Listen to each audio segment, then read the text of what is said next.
Welcome to Through the Bible with Les Feldick, a 30-minute walk through the Scriptures, teaching in-depth Bible truths that change people's lives. Now, here's your host, Les Feldick. Okay, it's good to see everybody back, and they're all back there drinking coffee. I don't think we'll ever get them back in here, but they're all here and we're ready to go again. For those of you joining us on television, if you're ever coming through Tulsa, we got a couple here from Denver today, so if you're ever here, look us up and come in for an afternoon of taping. I think most of you realize we tape 4 programs right in succession, and when they finish 3 months of that or have 12 programs, then we make a separate little book, and that's going to be now book number 54. And I guess I had a call just this morning asking how they were available. So they're in videotape, audio cassette tapes, and the printed page. So if you're interested in any of that, you just drop us a note or call us. Also, we'd like to again thank our television audience, as well as everybody in here, of course, that contributes and helps us pay the bill. We just appreciate it so much. But more than that, how we appreciate your prayers, because prayers still avail much. And so we do. We covet your prayers, and we thank you for letting us know how the Lord has transformed lives, and whole families will write and tell us. Even the kids will write their testimony, how they've come to know the Lord just through that television program. So we just praise the Lord for all that. Okay, I think that's it, isn't it, honey? Okay, let's go back where we left off, James chapter 4. And remember, if you're just tuning in for the first or second time, James is written to the 12 tribes scattered. So it is primarily Jewish, and there's hardly any church language. In fact, I said last time, there's no church language in here. James, I don't think, makes one single reference to the blood of Christ, to the atoning, to the resurrection. None of that. And remembering, of course, that James is probably the earliest New Testament book written. Maybe Matthew preceded it, but all these little Jewish books, I think, were written early on before they had an understanding of the doctrines revealed later to Paul. So we're going to be comparing, as we finish the little book of James and even go on into 1 Peter, how it is so completely different, not contradictory, but totally different from what Paul writes to us as Gentiles. All right, so James chapter 4, remembering now he's writing to Jewish believers, probably scattered in the area of what we call Turkey. And he says in verse 4, "Ye adulterers and adulteresses." Why, does that sound familiar? I said when we began the study of James and Peter and John that you're going to find a lot of likenesses with the 4 Gospels and Jesus addressing the Jews in his earthly ministry. Well, here's one of them. Isn't this exactly what Jesus referred to the Jews in their wickedness? "You adulterers and adulteresses, know you not that the friendship of the world is enmity with God? Whosoever therefore will be a friend of the world is" what? "An enemy of God." All right, now let's see how again Paul puts it. We're going to be comparing back and forth, because I think that's the best way to see the vast differences in what we call the doctrines of Paul, and for us as Gentiles, as over against what the writers in the little Jewish epistles are saying. Come back with me to Romans chapter 8. We might as well start at verse 5, hon. Romans 8, let's just start at verse 5. Romans 8, verse 5. Romans 8, verse 5. "For they that are after the flesh," the old Adam, "they mind the things of the flesh. But they that are after the Spirit," in other words, they've become a believer and the Holy Spirit has now indwelt them, "but they who are after the Spirit do mind the things of the Spirit." Now here it comes. "For to be carnally or fleshly minded," just like James says, "is enmity against God." The two will not cohabit. You cannot have the enemy's attitude of the world as part and parcel of God. He'll have nothing of it. All right? So the carnal mind is enmity against God, for it, the carnal mind, is not subject to the law of God, neither indeed can be. You know, I think way back when I taught the book of Romans, and I was probably in chapter 8, I gave the little illustration. If you're living in a neighborhood of middle-class people who have a halfway decent income, and your neighbors are all on the same income level as you are, and one of your neighbor's kids comes and he approaches you and says, "Hey, I'd like to have a new bike. Would you buy one for me?" Well, what are you going to say? "Well, you're not my kid. I don't have to buy you a bicycle. Go ask your parents. You're their responsibility, not mine." Well, would that be out of the way? Of course not. Of course not. Now, I'm not talking about some poor kid. I'm talking about someone on the same income level. We would just simply rebuke them and say, "Hey, I'm not your parent. They're the ones that you ask for," something like that. Well, you see, it's the same way with God. The unbelieving world thinks that they can come and treat God like some Santa Claus and beg for whatever they need and expect Him to answer. No, He won't. In fact, I think I'm on safe ground that God doesn't hear the requesting prayers of the unbeliever. His ears are totally deaf to that. Now, for salvation, of course, He's ready and willing to save to the uttermost. But see, the unbelieving world has got the idea that they can just sort of tweak God's nose like a Santa Claus and He'll jump to their rescue. No, He won't. And never forget that it isn't until we become a child of God that then He beseeches us to come into the throne room with our needs as well as our praise. All right, so reading on now in Romans. So the enmity is not subject to the law of God, neither can be. Verse 8, so then they that are in the flesh, if they've never experienced God's saving grace and the indwelling Holy Spirit, they can't please God. It's impossible. They might as well quit trying. Of course, the world would get worse than it is then, wouldn't it? And it's bad enough as it is. But whatever, the unsaved world cannot please God. Now in verse 9, you see, and Paul is writing to the believers, of course, and so there he says, but you're not in the flesh. You're not under the control of the old Adam. You're in the Spirit. And of course, here's the delineating mark. Are you, or does the Spirit of God dwell in you? Now, if any man has not the Spirit of Christ, then again, he's back up there. He's an enemy, and he's none of his. Well, I think that makes it plain enough. And to a degree, of course, James and Paul would agree in that area that the unbelieving heart following the desires of the flesh are nothing but enemies of God. All right, back to James chapter 4. Verse 5. Verse 5. Do you think, James says, do you think that the Scripture saith in vain, the Spirit that dwelleth in us lusteth to envy? Now, he's not talking about the Holy Spirit. This is a small s, and the human makeup is referred to as the human spirit. And so that's what James is talking about, see? That the Spirit that dwelleth in us, the human nature that we're born with, the Spirit that dwelleth in us lusteth to envy? Well, of course it does.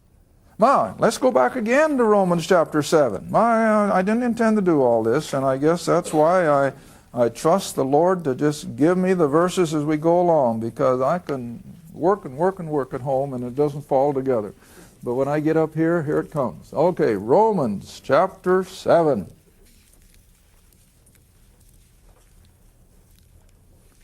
Romans chapter 7. Verse 7. Romans 7, verse 7. All got it? What shall we say then? Is the law sin or sinful? Well, of course not. Nay, I had not known sin but by the law, the Mosaic law. For I had not known lust. He didn't really understand that old Adamic nature desiring for lustful things. I had not known lust, or that it was sinful, except the law, the Mosaic law, one of the 10 Commandments said what? thou shalt not covet. And you know, when I was teaching the Ten Commandments years and years ago back in Exodus, you remember what we said about it? You cannot break one of the Ten Commandments without coveting first. That's always the trigger mechanism for breaking the commandments, is an attitude of coveting. And that's why it is so preeminent in the life of the unbeliever, as you're seeing in these verses. What causes envying? Coveting. What causes adultery? Coveting. What causes stealing? Coveting. What causes gossip? False witness? Coveting. See, you can just go right down the line. All right, back to James chapter 4. Verse 5 again. So do you think the Scripture saith in vain, the Spirit that dwelleth in us, in other words, the old Adam, lusts, and then brings about envy? Verse 6, but he giveth more grace. Wherefore he saith, God resisteth the proud, and giveth grace to the humble. Well, that's all well and good, but that's still not Pauline teaching. And then verse 7, submit yourselves therefore to God, resist the devil, and he will flee from you. Well, that's appropriate up to a point, but you can't do it in the flesh. See, the only way we can resist Satan is through the power of the Spirit that dwells within us, see? And James doesn't mention that. This is all in the energy of the flesh, see? All right, resist the devil, and he will flee from you. Now that's certainly, like I said, that's apropos for us, but we don't resist it in the energy of the flesh. We resist it through the power of the Spirit. Now verse 8, draw nigh to God, and he will draw nigh to you. Let's just stop there a minute.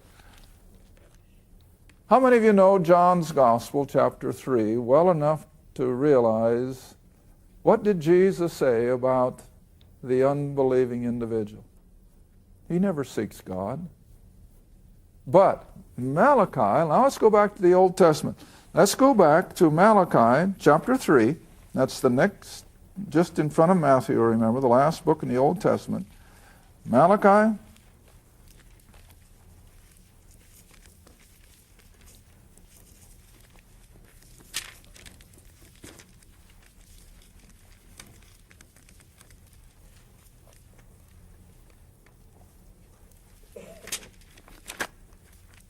Got a wrong verse.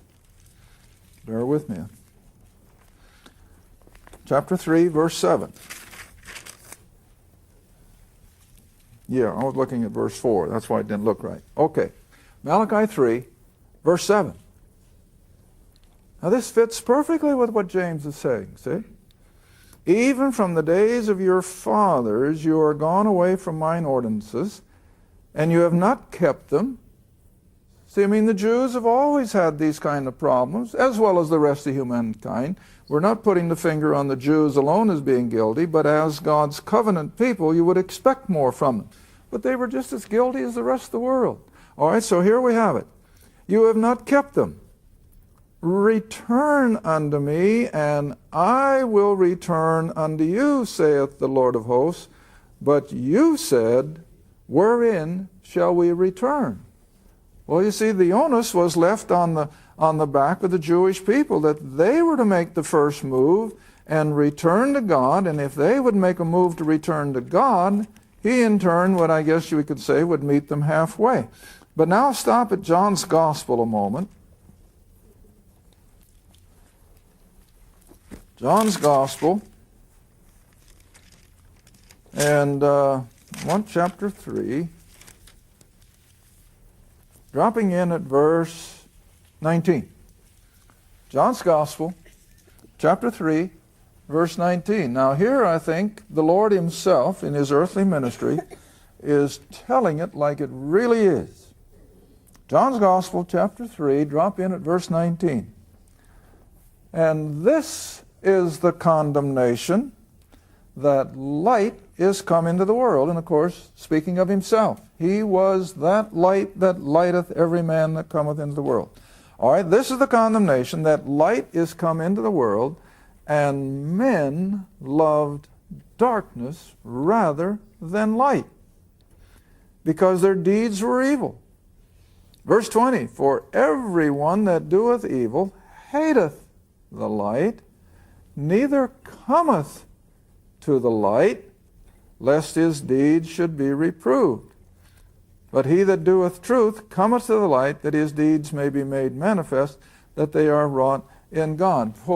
So the point I want to make is that the unsaved person will never seek God. It's just beyond him. God has to draw. But James doesn't express that. He tells them, you put forth the effort. You draw nigh to God. Come back with me now to James chapter 4, verse 8.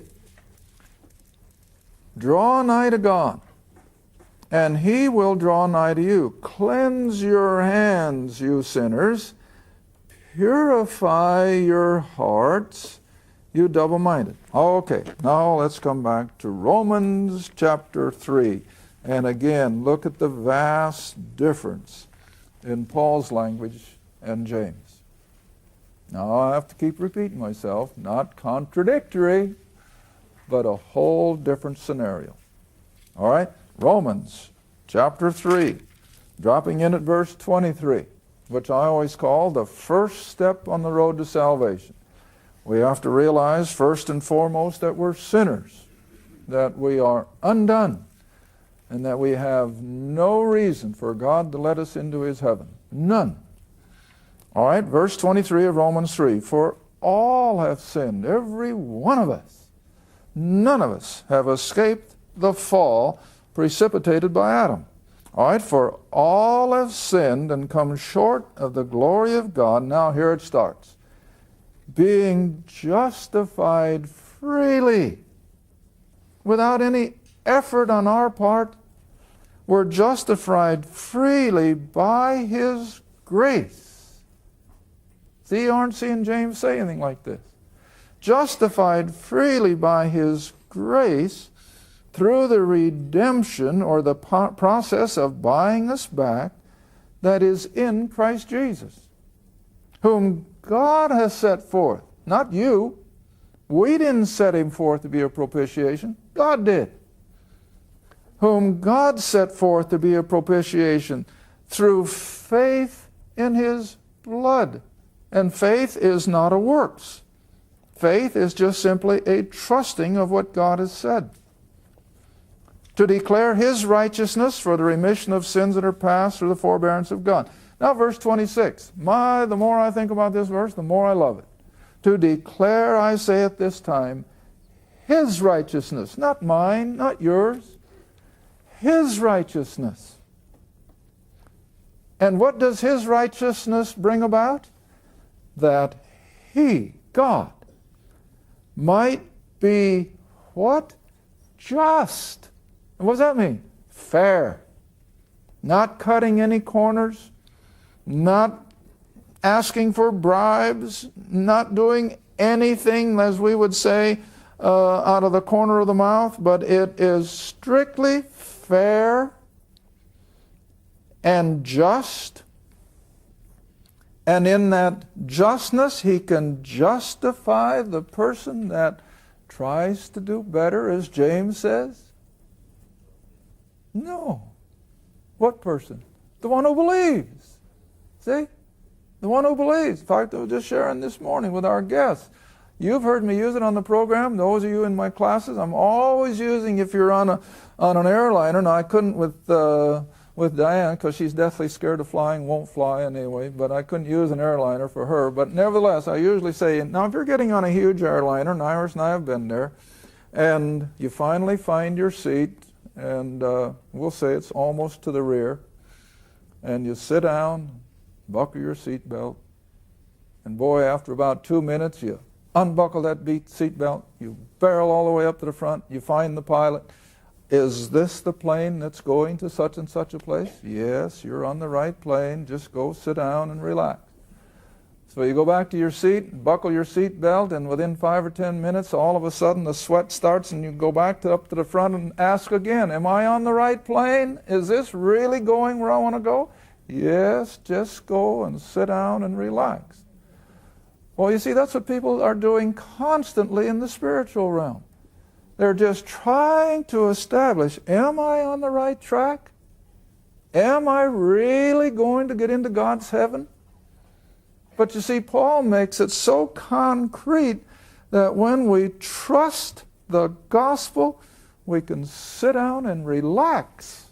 And we don't have to fret and fume. That doesn't mean we sit down and not work. Now, don't misunderstand me. We're not saved to just sit and do nothing. But I'm talking about the assurance of salvation. Once we have trusted that finished work of the cross, hey, that's it. There's nothing more you can do. You don't try to do this and try to do that. You rest in it. And then the Spirit, as we saw in the first half hour, the Spirit will create in us that nature to do good works. All right, so let me, before we leave this now, read verse 26 once more. To declare, I say, at this time, His righteousness.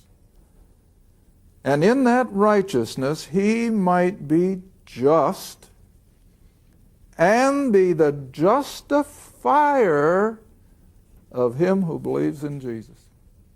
Now that's simple. That's simple. But most of Christendom has taken the simple things and complicated it. Unfortunate, but true. All right, let's move on back to James again, chapter 4. So the implication here in verse 8, draw nigh to God, is just like He told Israel back in the Old Testament. Draw nigh to me, and then I'll draw nigh to you. But under grace, that's not the situation. God has already extended salvation freely, and all we have to do is believe it. Okay, read on in verse 8. Cleanse your hands, you sinners. See, it's something that they have to do. Purify your hearts. No, we're not purified. We're purified now by faith. See? All right, purify your hearts, you double-minded. Be afflicted and mourn and weep. Let your laughter be turned to mourning and your joy to heaviness. Humble yourselves in the sight of the Lord, and He shall lift you up. All right, now maybe this is a good place to stop for a minute again. We were rehearsing it at break time between the programs. Don't lose sight of the fact now that these men, James and Peter and John, are writing to Jewish believers, not of Paul's gospel of grace, but that Jesus was the Christ. Now you go way back to Peter's confession in Matthew 16. You remember what it was? I believe that thou art the Christ, the Son of God. Period. Martha, you remember, at the death of Lazarus, Jesus asked her, Martha, do you believe this? And He had just made reference, of course, to His resurrection. And Martha's answer was identical to Peter's. And what did she say? Yea, Lord, I believe thou art the Christ, the Son of the living God. Period. Not a word about death, burial, and resurrection. Not a word about the shed blood. They just simply believed that He was the Christ. Well, you take the Ethiopian eunuch in Acts chapter 7, the same identical words. He says, yes, I believe that Jesus was the Christ. And even old Saul of Tarsus up front, before he had even heard the gospel of grace, hadn't been yet revealed even to him. And after he comes out of that Damascus Road experience there in Acts chapter 9, he's got his sight back, he's been fed, he's been baptized, all according to the Jewish program. And now he goes to the synagogue of the Jew, and what does he proclaim? That Jesus was the Christ. That's all. But you see, then God moved him out of Damascus into the backside of the desert and revealed these doctrines of grace. But you see, James is still on that same premise. They're still under the law. They're all Jews congregating. And, as I pointed out in our introductory programs now quite a while ago already, that they were looking for the tribulation horrors to be coming in short order. Everything was in view, and we'll come to that probably sometime yet before the afternoon is over in chapter 5. They were all looking for the second coming, but they knew that before Christ returned, they'd have to go through the tribulation. So all of these epistles, James and Peter and John and Jude and Revelation really, are all preparing these Jewish believers for the pressures and the sorrows and the tribulation that was just coming in front of them.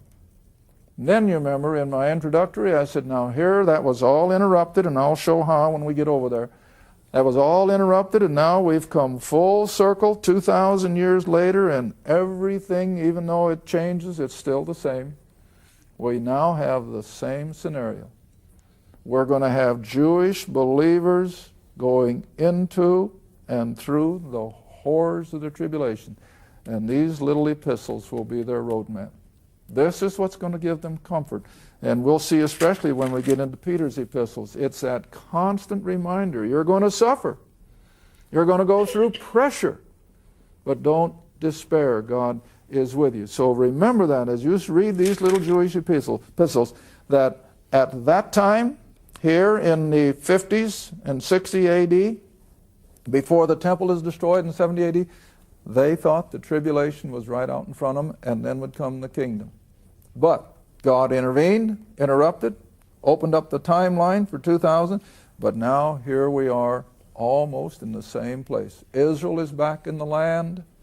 The Roman Empire is reappearing there in Western Europe, and when my next newsletter comes out, read it, because that's going to be my main article, how that Western Europe is so rapidly becoming the power that will usurp the world as we go into the tribulation period of time. All right, back to James chapter 4. I got what, 1 minute left?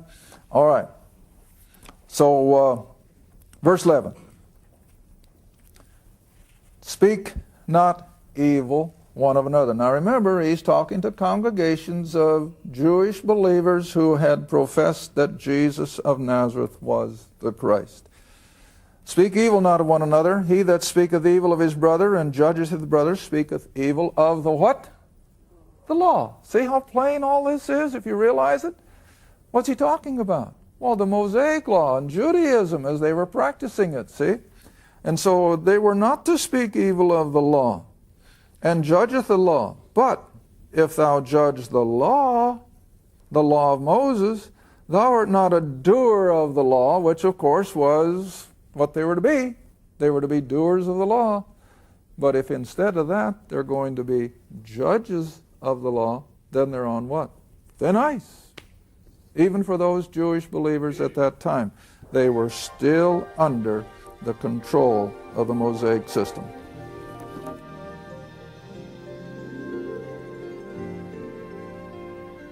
Thank you for watching Through the Bible with Les Feldick. Through the Bible is a partner-supported ministry. If this program has been a help to your study of the Scriptures and you'd like to see others enjoy the teaching, your support would be greatly appreciated. Write to us at Les Feldick Ministries, Route 1, Box 760, Kinta, Oklahoma, 74552. Or call 1-800-369-7856. Remember, all programs are available in printed form, audio cassette, and videotape. Be sure to tune in next time to Through the Bible with Les Feldick.